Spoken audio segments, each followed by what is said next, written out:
that all of a sudden there was some death row people that got let go on Christmas and ba-da-da-da-da-da-da-da. And Fredo the man, thanks for stopping in the chat. Appreciate you stopping in.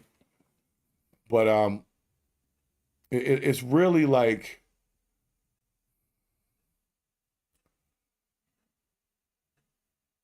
I'm about to bring y'all in because I you know how I am. I can get real serious on stuff. In the last couple of weeks, we have seen somebody get their life taken in the middle of a street. We've seen a person run over multiple people in like a market. We've seen a school shooter type girl going to a church or whatever that were, a private school. We've seen that. This is just in the last few weeks. We've seen somebody set on fire and in the middle of a New York subway train. We have seen all of these things in like the last 3 weeks. We are becoming totally desensitized. We are. There's no way you can see all of that firsthand in less than a month and not be somehow messed up in the brain. I ain't gonna lie, I'm messed up. I'm a little messed up when I really think about all of these things that have now been seen. There was a plane crash earlier today. They got video of that. In the last month or so, we done seen everything deadly happen to people. And it's like, we don't even care no more. Nobody's even trying to rescue nobody. I seen the thing with the lady getting caught on fire and the cop just went past her, like just waved at her like, man, I don't even have time for that. Not freaking out like most people would if they saw somebody set on fire. You know what I'm saying? Then we got this guy popping somebody on the street in Manhattan. And now we done made him a superstar. Like, what is going on, guys? What the hell? Meanwhile, our current president is setting death row inmates free. Well, not free, because I never got full confirmation on that, but I think they just end up spending the rest of their life in jail. So they don't go free. They just not going to get killed by somebody. They just going to have to let God do the work. But they still ain't going nowhere. So that to me seems like a waste of money. If we was going to kill them, I hate to say it, if we were going to take them out, let me say it that way. If we want to take them out, then take them out. That's it. That's all I'm saying. So nonetheless,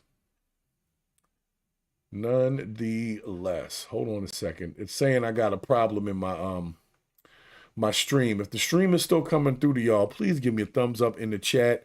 It looks like I'm having a technical issue. I don't know.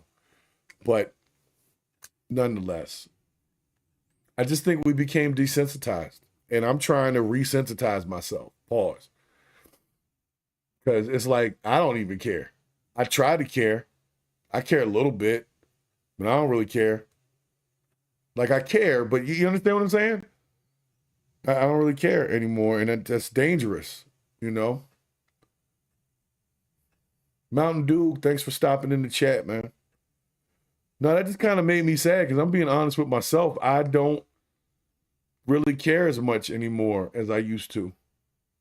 I'm just like, oh shit, when I see something, but it's not even, it's like it doesn't dig as deep anymore. It's not even, they got us looking at these illegal migrants every day killing people to the point where we don't even really care. We're just like, wow, that's crazy. Another one of them did that. And then people say, yeah, we need to keep those folks in the country. No, we don't. Not really. Not if you're doing all that. Not if you're setting people on fire. Please leave. Please. And I don't know if that was a setup just to get us mad at migrants again, but damn it if they can't keep popping up committing these wild ass crimes. It's like every day. Can't even watch can't even watch TV without just worrying that something's gonna come across it, and then you're gonna hear about somebody getting, pieced up in the middle of the street, and then instead of folks being like, oh, that's messed up that happened, we start exalting them. I'm not trying to talk bad. I don't know what that man's motive was. I don't. But we don't need to be cheering on popping people in the middle of the street in their back. First of all, where I come from, popping people in the back is disrespectful anyway. So I didn't have respect for that act because of that. You understand what I'm saying?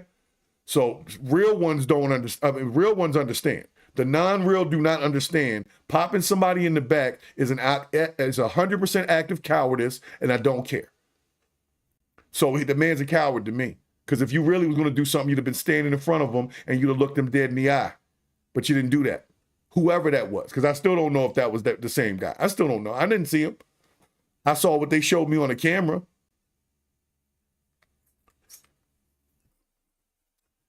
Mel McGreevy, thanks for stopping in the chat.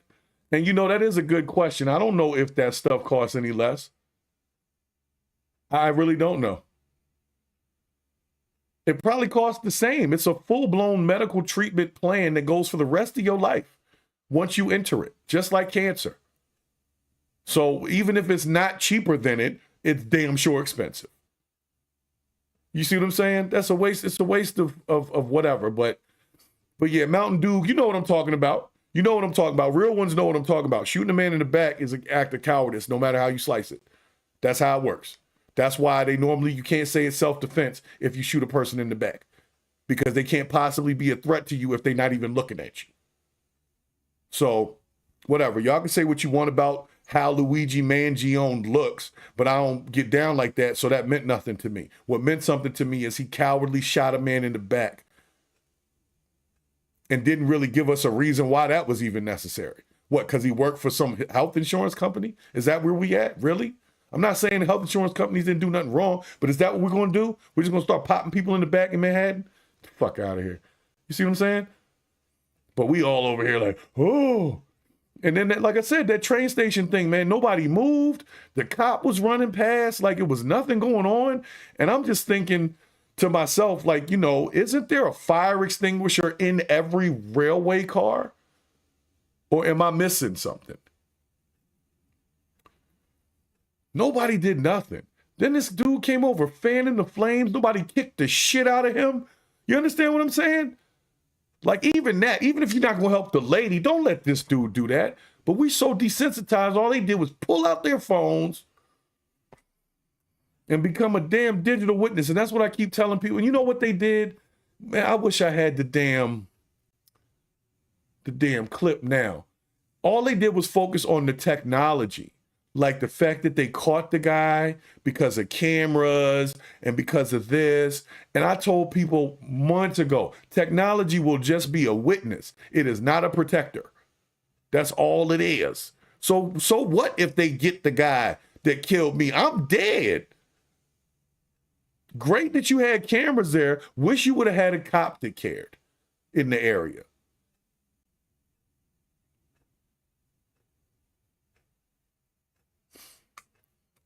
Gray 59, thanks for stopping in the chat. Kane Ross, thanks for stopping in the chat.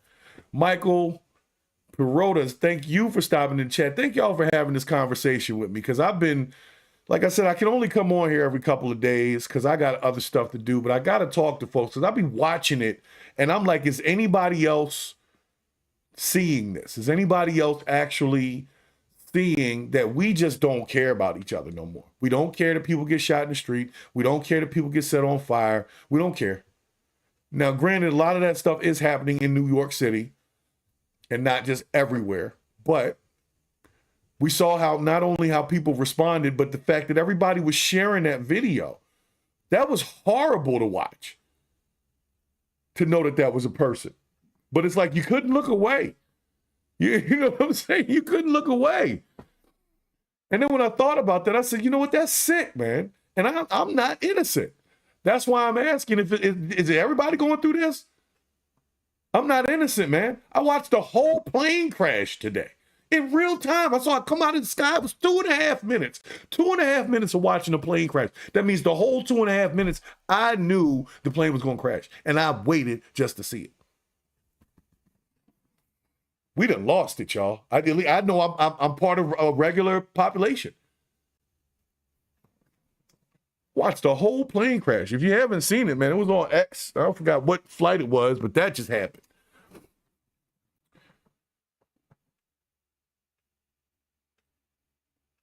And that's right, Grade 59. We should try and help everyone. That's why that whole thing in that New York subway I just couldn't believe nobody tried to stop anything. And then when the dude starts fanning flames, the cop didn't stop him, and nobody came and put a damn foot in his hip and kicked him down onto that third rail, because that's what should have happened.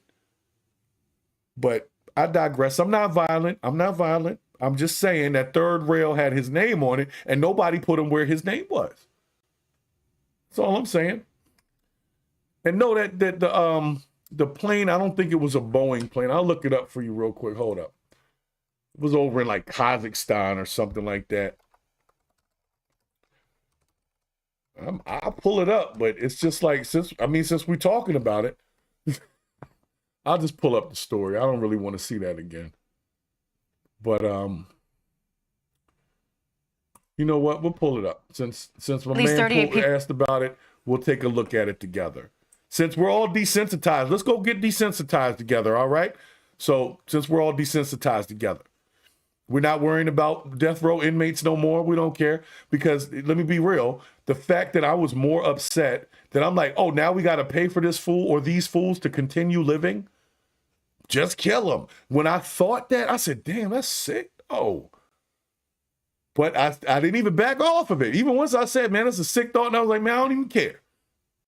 Don't nobody want to pay $30,000, $40,000 a year for you to live. You were supposed to be gone now. Joe Biden wants you to leave you as a bill for the rest of us when he's out of office. But is but that's me being desensitized, right? I don't know, man. So I'm going to let y'all see this thing. Since somebody asked about the plane crash thing, and maybe everybody hasn't heard about it, but there was a whole plane. I don't know if it was a Boeing. We're going to find out. We're going to let this lady on ABC News explain it to us, whoever she is. She's cute. People are dead and dozens injured after a passenger plane crashed in Kazakhstan. The plane was flying to a city in Russia when it was diverted due to fog. The new video shows holes in the wreckage, and now investigators are trying to uncover what caused the crash. What is that? And how more than 24 people managed to survive it. ABC's Ines de la Quatara joins me now for more, along with ABC News national security and defense analyst Mick Mulroy. Ines, what's the latest on this investigation and this new footage now that we're seeing? Yeah, Diane, so still lots of questions as to what may have caused the crash. The plane's black boxes have been recovered. An investigation has been open. Kazakhstan authorities say the preliminary report suggests the crash may have been due to a bird strike, which would have led to engine failure. But I just spoke to Andrew Nicholson, who is the CEO of Osprey, that's a flight security and analysis company that advises companies still flying over Russia. He says there is no way it was a bird strike. He questions whether air defenses could be to blame here, specifically surface-to-air missiles. He says his company believes there was drone activity in the region at the same time the plane crashed. We are working to confirm that. We do know that Russia in recent days had defended that area from Ukrainian drone attacks. And when asked whether the plane may have been fired upon by air defenses this morning, Kremlin spokesman Dmitry Peskov told reporters it would be wrong to speculate before the investigation is complete. Now, Mick, there are reports in Europe that the Azerbaijani government is blaming Russia for this crash. What do you make of that? Well, Diane, exactly. We need to wait for the actual investigation to see the whole determination of what it is. But it is clear from the pictures that you just showed that it does look consistent with a strike from a missile from the Panzer S, which is a Russian air defense system. They're saying that looks like some bullet holes on it. That don't look like a bird. They said it was birds hit it. Obviously, we have seen aerial combat in this region. So if you factor those two together, I think the investigation will likely look to that as the cause, but they need to do a full and impartial investigation to really determine what happened here. What happens if, and again, big if, but what happens if it is determined that Russia had anything to do with this? Well, obviously, if Russia did shoot at this, crazy. They shot down their own plane. They have the evidence that they did it. So if they're concealing this and it becomes the investigation determines that it was a strike from a Panzer S, then they're obviously complicit, not only in doing it, but in the cover-up that they did it. And I think that I don't think they can show the actual crash no more. But this the is plane also was out there hovering around for like from flying in this region for like a good 3 to 5 minutes, trying to figure out how to deal with the thrust. But looking at that plane, somebody shot the damn plane in this region. It is very dangerous. So we're going to be hearing about this for a minute, but don't get it twisted, guys. And now we can see that there is some undisciplined, potentially soldiers manning air defense systems in Russia that would shoot down an not just one or that two. was likely transpondering. A bunch of people did not survive. I think only 20 people survived the accident. And Inez, one of the remarkable things about this crash is actually how many people survived it. What more are you learning about that and how they're doing now? The surprising thing was that more people. Yeah, I mean, really remarkable. There were more than 24 survivors here. Some were pulled from the wreckage. Some appeared to just walk away from the site of the wreckage. So there were 67 people on board, 38, including both pilots, were killed, but 29 people did survive and were hospitalized, including 2 children. We know some of those survivors are in critical condition. We're waiting for more information as to whether there's any update with regards to their health. And a nationwide day of mourning today was declared in Azerbaijan for the plane's victims. All right, Inez de la Cortara, Mick Mulroy, thank you both. So at least 38 people are dead and dozens injured after a passenger plane crash. I just showed you the I guess the PG version of that whole situation, because like I said, there is a clip that shows the plane hit the ground. And when I saw it, I didn't know what it was. I thought it was AI. So I'm looking at it like, oh man, this is AI. This ain't even real. And then all of a sudden it was all over my timeline. And I realized that had really happened, but they were saying it was a bird strike. I was like, first of all, why would birds just be striking at planes like that? But it looks like they shot the plane down. And they're trying to say that Russia's trying to say they didn't do it. They're trying to say that there was a bird up there. You know what they're gonna need. You know what they get, the black box. Once they get the black box and the pilot's like, hey, shot at us, or whatever they say in their language, or whatever, right? Then there's gonna be a whole cover up. But yeah, that's surface to air fire.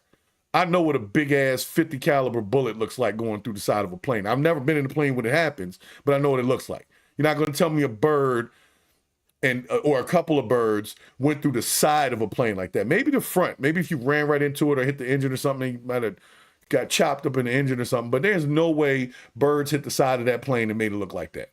No way. No way. So I'm just saying, guys, I don't know what we're supposed to really do with these kind of pieces of information. Like, I remember Russia shut down a flight years ago and killed like 200 people. They shot down some people in like 2014. They did that. I remember that happened. So this is not abnormal for this to happen. So because of our desensitized state, nobody's going to care. And you know what they're going to care about? They're going to be worrying about MH370 that they haven't seen in 14 years. The one that went out in the ocean and nobody knows what happened to it. They're more worried about that. 25 people or 35 people, whatever, survived this crash. You're like, oh, okay, some people are alive, some people aren't. People lost their families, and all of this was on Christmas Day. That's what I was trying to say. The Joe Biden thing was Christmas Day. This was, I guess, Christmas Day to them. I don't know, or day after Christmas. Either way, it's sad. And we need to not be so waiting for the crash. Because I watched that video, the real one. I can't show it on YouTube. If you want to see that, you can go over to X. It's all over the place. It's all over the place. And there's literally, you see the plane just bow, hit the ground, explode, the whole thing. And, it's almost hard for the brain to say there's people in there that may or may not have survived. We just watch.